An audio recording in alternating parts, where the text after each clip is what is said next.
Now we'll see about the muscles that are coming from the maxilla and zygoma and are inserting into the upper lip. So here this is the upper lip, the lower lip and the angle of the mouth where both the lips meet. The muscles that we are going to see now are levator labii superioris aliqui nasi, levator labii superioris, zygomaticus minor, zygomaticus major, another muscle which is deeply situated, that's the levator anguli oris. So the levator labii superioris aliqui nasi, it arises from the maxilla bit high up. As it comes down, it's going to divide into two slips. One inserts into the ala of the nose and the other goes down to insert into the skin of the upper lip. Levator labii superioris, it arises from the maxilla close to the floor of the orbit above the infraorbital foramen. This is our infraorbital foramen. It arises from the floor of the orbit above the infraorbital foramen. It comes down to insert into the upper lip. The zygomaticus minor is a small slip of muscle that arises from the zygoma and inserts into the upper lip.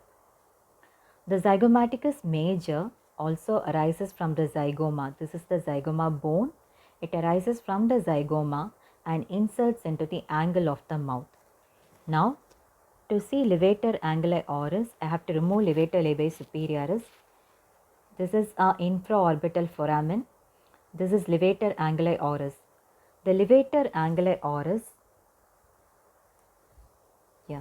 so this is the infraorbital foramen. The levator anguli oris, it arises from the maxilla below the infraorbital foramen. It runs deep to your levator labii superioris, deep to zygomaticus minor and inserts into the angle of mouth. Now, coming to the action of these muscles, so the muscles that insert into the upper lip, all of them, we are going to elevate the upper lip, evert the upper lip and increase the nasolabial furrow. The levator labii superioris aliqui nasi in addition will dilate the nostrils. The muscles inserting into the angle of the mouth, levator anguli oris, it will raise the angle of mouth. Zygomaticus major will draw the angle of mouth laterally as in laughing. Coming to the muscles of the lower lip, they are 4 in number. The mentalis, depressor labii inferioris, depressor anguli oris and risorius. The mentalis is a muscle of the chin. It is small, conical in shape. It arises from the incisive fossa of the mandible that lies below the socket for the incisor teeth. From there, it extends downwards to insert into the skin of the chin. This is the oblique line of the mandible. The depressor labii inferioris is quadrilateral in shape. It arises from the anterior part of the oblique line of mandible and inserts into the skin of the lower lip. The depressor anguli oris arises from the posterior part of the oblique line and inserts into the angle of mouth. The risorius is a continuation of the platysma muscle and it inserts into the angle of mouth. Contraction of the mentalis muscle puckers the chin and protrudes the lower lip. Contraction of depressor labii inferioris depresses the lower lip, it pulls it downwards. Contraction of the depressor anguli oris pulls the angle of the mouth downwards and laterally. Contraction of the risorius retracts the angle of mouth as in grinning. The orbicularis oris is a complicated muscle seen around the oral fissure. It consists of intrinsic part and extrinsic part.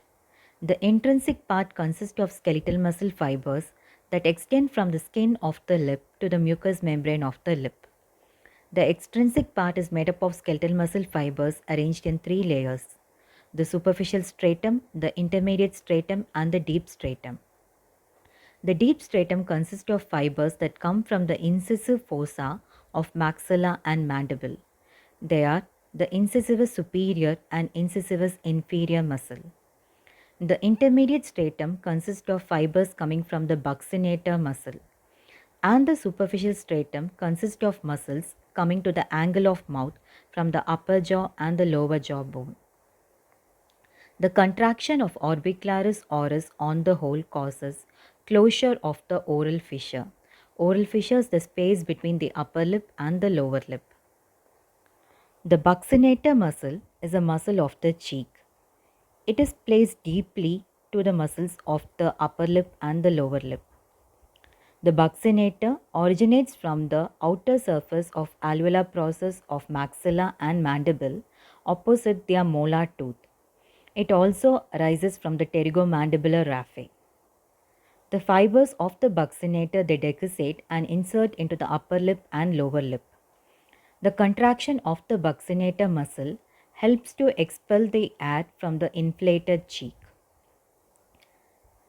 The modulus is a fibromuscular nodular structure situated 1 centimeter lateral to the angle of mouth.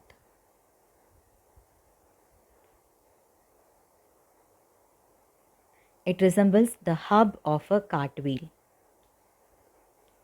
It corresponds to the upper second premolar tooth. It is the point of convergence around 9 muscles. 3 muscles coming to the upper lip, the levator labii superioris aliqui nasi, the levator labii superioris, the zygomaticus minor, and 1 muscle coming to the lower lip, the depressor labii inferioris, and 4 muscles coming to the angle of mouth, levator anguli oris, zygomaticus major, depressor anguli oris, and risorius, and buccinator. All these 9 muscles contribute to the modulus. This modulus is important for integrating the movement of the lip, such as biting, chewing, drinking, sucking, swallowing, and speaking.